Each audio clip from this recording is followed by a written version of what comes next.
Gen.Aro. Yes, sir. There were also two Chinese drug lords doon sa Leyte Regional Prison, tama? Si Wong Menping and Chen Tisang. Yes, sir. Yeah. What is their status now? Sir, as far as I remember, during that time, sir, I initiated and recommended for their immediate transfer to other penal farms, sir, for security reason. There's a report here that these drug lords were close friends of yours. Is that true? Were you really included in the drug list of the former president? I have no idea, sir. Pero did you undergo the basic recruit training para sa mga recruit sa jail because you were hired as a jail officer 1? No sir, hindi po ako nag-undergo. Kasi nung naging jail inspector ka, kinupkup ka ng isang in order for PDEA to earn its keep for the day attending this this hearing. May I know what is the role of PDEA vis-a-vis the problems of the National Bilibid Prison? Kasi Yes, Your- invite natin sila. Yeah, Mr. Chair. yes, yes, Your Honor. Yusek, please.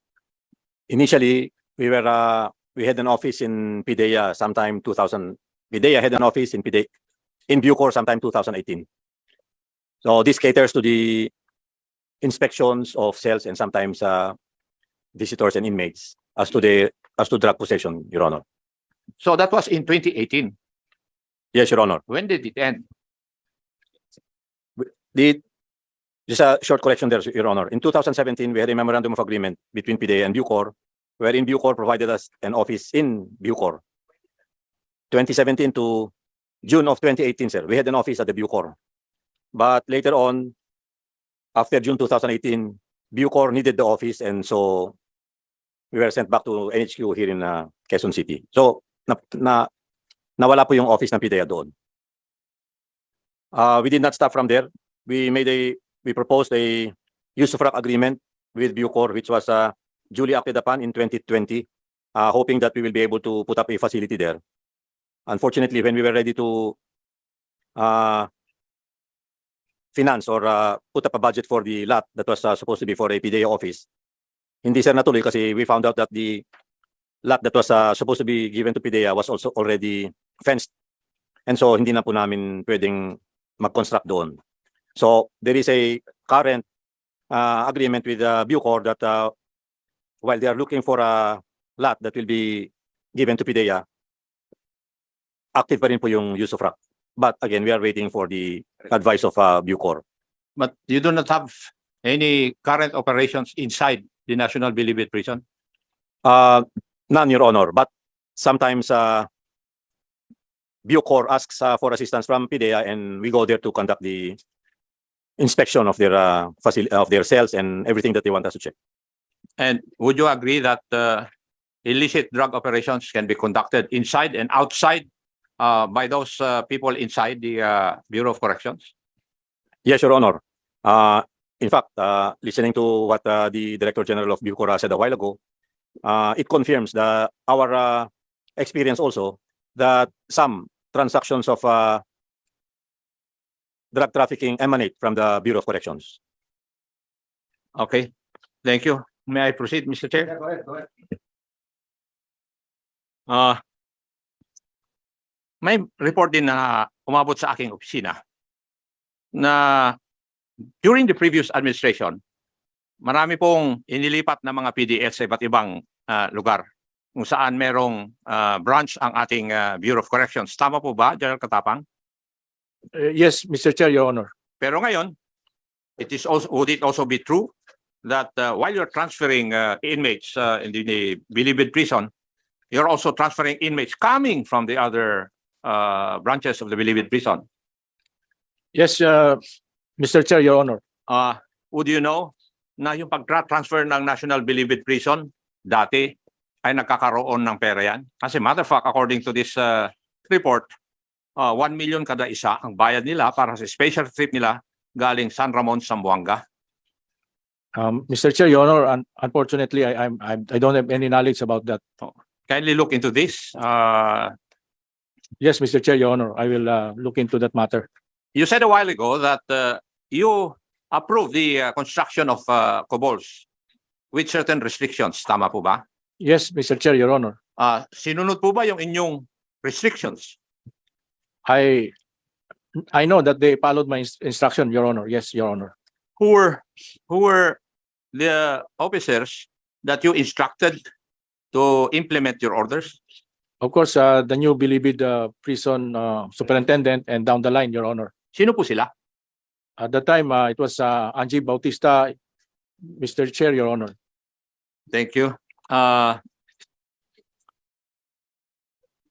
May I know if Mr. PDL Ampatuan has a kubol there? Yes, Your Honor, I know. Yes, sir. Nasa report din na ito. O meron kayong maximum PX operating within? There's a PX in the maximum security. Maximum PX. I Yun don't, nasa report eh. yes, sir. Yes, Yes. IPX. Is this authorized by the authorities of the Bureau of Correction? Yes, Your Honor. I authorize this IPX system. And who is operating it? I leave it to the management of the PDL because formerly it was the wardens or the superintendents who were running it. But when I took over, I saw the corruption that is happening now at the time. That's why I talked to the PDL, told them that you can run your IPX, but under the close supervision of the management, and make sure that there's no overpricing and there's no contraband, and you follow all the regulation, and that it has to be checked thoroughly by our guards. And then I introduced also the K9 so that the dogs will be there to really assume that there are no contrabands and drugs being put inside the maximum compound, Mr. Chair, Your Honor. Thank you. Are you aware of the bayad tapon, bayad iwan? Unfortunately, Mr. Chair, I'm not aware of, Your Honor. This is a culture. Ang ibig lang pong sabihin ay kapag ayaw ng isang PDL na may tapon sa kolonya o kaya sa Building 14, magbabayad siya sa superintendent through overseer office ng minimum of 5,000 pesos depende sa status ng PDL. Pero mas mahal ang bayad na isang Chinese drug lord kung may ipatapon siya na Filipino PDL na nang-istapa sa kanya sa droga. It's a minimum of 2,000 pesos, 200,000 pesos pataas. I'm not aware, Mr. Chair, Your Honor. Pakitignan mo kung nangyayari pa rin ito. Yes, Your Honor, I will comply, Your Honor. Can wedding inside the Bilibid prison be allowed? Can I again be The conduct of a wedding inside the National Bilibid prison, is it allowed? Yes, Your Honor, as part of their reformation purpose, for purposes of reformation, Mr. Chair, Your Honor. Could you please present to me part of your manual or any rule regulation that would allow this?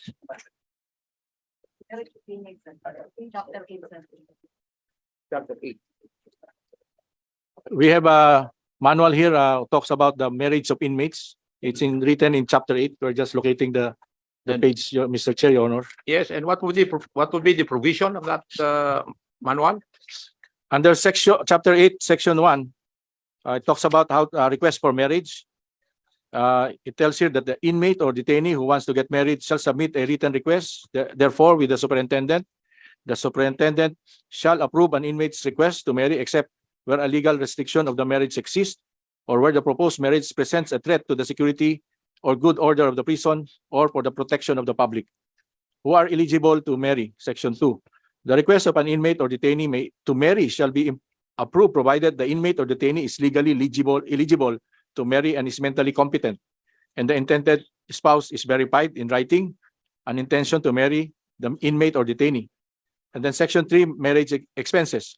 All expenses of the marriage, that is marriage license, shall be paid by the inmate or detainee, the intended spouse, the family of the inmate or detainee, or the other appropriate source approved by the superintendent.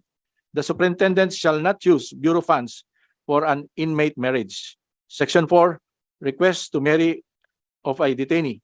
A request to marry which is filled or filed by a detainee shall include an assessment of legal effects of the marriage on his pending criminal case.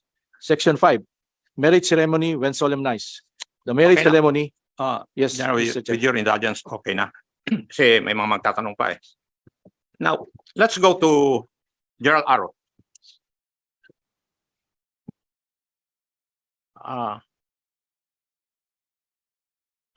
You were assigned as superintendent in the Leyte Regional Prison? Yes, sir. Yes. You have a PDL named Edgar Alvarez there.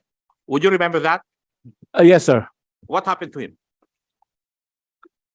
As far as I remember, there was an operation there, sir.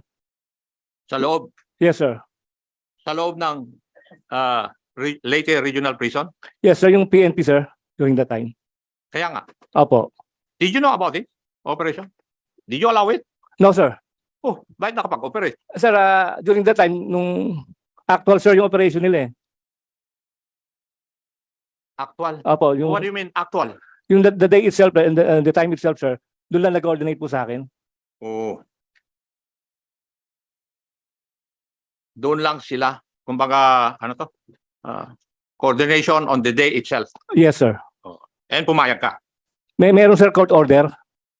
Tinatanong ko nga. Opo. Hindi ko naman tinatanong kung may court Oh, order. yes, sir. Opo. Ang tanong ko po kung pumayag ka. Opo, sir. Oo, kasi ginawa naman ng pulis yung kanilang requirement that they should coordinate with the head of the facility, di ba? Yes, sir. Okay, ang tanong ko, in-approve mo. Yes, sir. So, Egay Alvarez was killed in that operation. Yes, sir. Okay. There were also two Chinese drug lords doon sa Leyte Regional Prison, tama? Si Wong Menping and Chen Tisang. Yes, sir. Yeah. What is their status now? Sir, as far as I remember, during that time, sir, I initiated and recommended for their immediate transfer to other penal farms, sir, for security reason. For security reason, sir. Okay. There's a report here that these drug lords were close friends of yours. Is that true? Sir, come again, sir. Sorry po. Meron pong report na itong mga drug lords na ito ay malapit po sa inyo. No, sir, it's not. It's not true, So sir. that's not true. Do you know a certain lady guard, Daisy Castillote? Yes, sir. Yes. What is her present status? She is now the current CIW superintendent. And she was working with you sa Leyte Bilibid prison? During that time, sir, she's from Leyte, sir. Yes. Doon siya nag-aaral ng Bachelor of Laws. Yes, sir. Yeah. Okay. Naambus ka, Gen.Aro, di ba? Yes, sir. While in transit going to Tacloban Airport. Yes, sir. When I was about to attend our change of command, sir, at the Sablayan. I was designated as the regional superintendent of Sablayan Prison and Penal Farm during that time, sir. Yeah. Apparently, you survived that dahil nandito ka, di ba? Opo. But three of your personnel were killed. Yes, sir. Ano kaya ang dahilan? Bakit inambus ka? Sir, I have initiated their immediate 7 PDLs, high risk and high profile PDLs, whose sentence are all drug related cases and considered drug lord during that time. I have initiated and recommended their immediate transfer to other prison and penal farms, sir. So, yun po ang pagkaalam ninyo. Yes, sir. Okay. Were you really included in the drug list of the former president? I have no idea, sir. Hindi mo alam? No, sir. So you never bothered to find out whether you were included in the list of the former I president? don't know, sir, that I'm included in that list, sir. Hindi mo naririnig yung mga alingas-ngas na kasama ka doon? No, sir. I only know, sir, that after the 7 PDLs were transferred, I started receiving death threats. Until the time we were ambushed, sir. Okay. Now, let's go to, how are you related to Miss Bautista?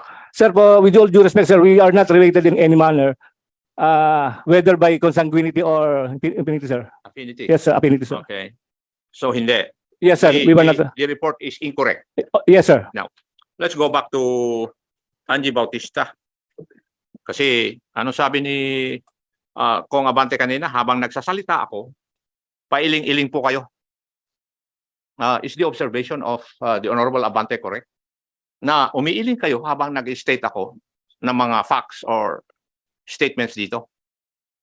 Your Honor, hindi ko po napansin yung reaction ko or what. Pero kung may reaction man po ako, may apology po. Doon po sa aking mga sinabi, ano po ang mali doon? As I've said, sir, hindi ko po matandaan po. Oh, Yeah. hindi na totoo na magkamag-anak kayo ni Gen.Aro. One. Pero ano pa ang hindi totoo? Sinabi ko doon na when you were with the Bureau of Jail Management and Penology, wala kang schooling na kinuha. Would that be true? Kung po dun sa Ay, mga, hindi nga, sagutin mo. Ay, kasi pailing-iling ka nga nung ako yung nagsasalita. meron po eh. sir. Your Honor, meron po. Ano po schooling na yun? Yung pong binigay po sa aming cross orientation seminar sa mga bagong recruits. Sa mga task orientation seminar. Pero did you undergo the basic recruit training para sa mga recruits sa jail? Because you were hired as a jail officer 1 in No, sir. 1994? No sir, hindi po ako nag-undergo. Hindi. I have your service record here kasi. I have it here. In May 1994, you were designated as JO1. Tama? March 7, 1994 po, pero sa civil service po parang May 9 nga po, 1994. Okay. So, JO1 ka hanggang 30 April 06. Tama? Yes, Your Honor. Yes. Tapos biglang May 1, 2006, naging inspector ka. Through lateral entry, sir. Yes, lateral entry. At saan ka na-assign? Sa una po, sir, Your Honor, sa office po ng Chief BJMP. Then po, sunod-sunod na po yon. Iba-iba na po yung assignment ko, Your Honor. Hindi. Kasi nung naging General Inspector ka, kinumpok ka ng isang USEC ng DILG. And you were assigned there in his office. Tama? That was 2000. Ay, sagutin mo muna ako kung tama. Eh, hindi ko naman tinatanong sa'yo kung kailan. Eh. Yes, Your Nandito Honor. ka, eh. Nandito Yes, sa Your record na Honor. yan. Yes, Your Honor. Yes. And that is precisely the reason why, nung nag-jail inspector ka, pinag-i-schooling ka, pero you always requested for nullification. Nag-grant yun dahil nandun ka sa office ng USEC ng DILG. Tama? Nung pong na-differ ako, nung nasa office po ako ni Yusek, Hindi ka Jose Lito. nadi-differ, Iha. Nadi-differ yun dahil nagre-request ka mismo. At Yes, sir. Yes, Your Honor. Hindi makatanggi yung mga authorities ng BJMP dahil nandun ka sa office ng USEC ng DILG. Tama? I have a record of all your letters. Nandito, ang kapal-kapal. Yes, Your Honor. Nag-request po ako. Pati yung clearance mo, Iha. Were you ever a caterer sa PNP at saka BJMP? Sa PNP po, sir, yes. Not in BJMP po, sir. Hindi ka naging caterer sa BJMP. Oh, Your Honor. Okay. Sige. Pagbibigyan na kita at lahat. You're married to a PNP officer? Yes, Your Honor. Are you still married to him? Separated na po kami way back 2006 po. 2006. Okay. Kagaya ng sinabi ko, I look at your clearances na sinamit mo nung ikaw ay mag-retire following your undertaking that you will retire on such day. Tama? Ikaw mismo ang nag-designate kung kailan ka magre-retire. Kasi naging controversial yung retirement mo. Pinailan mo nga ng kaso yung boss mo eh. Tama? Yes, sir.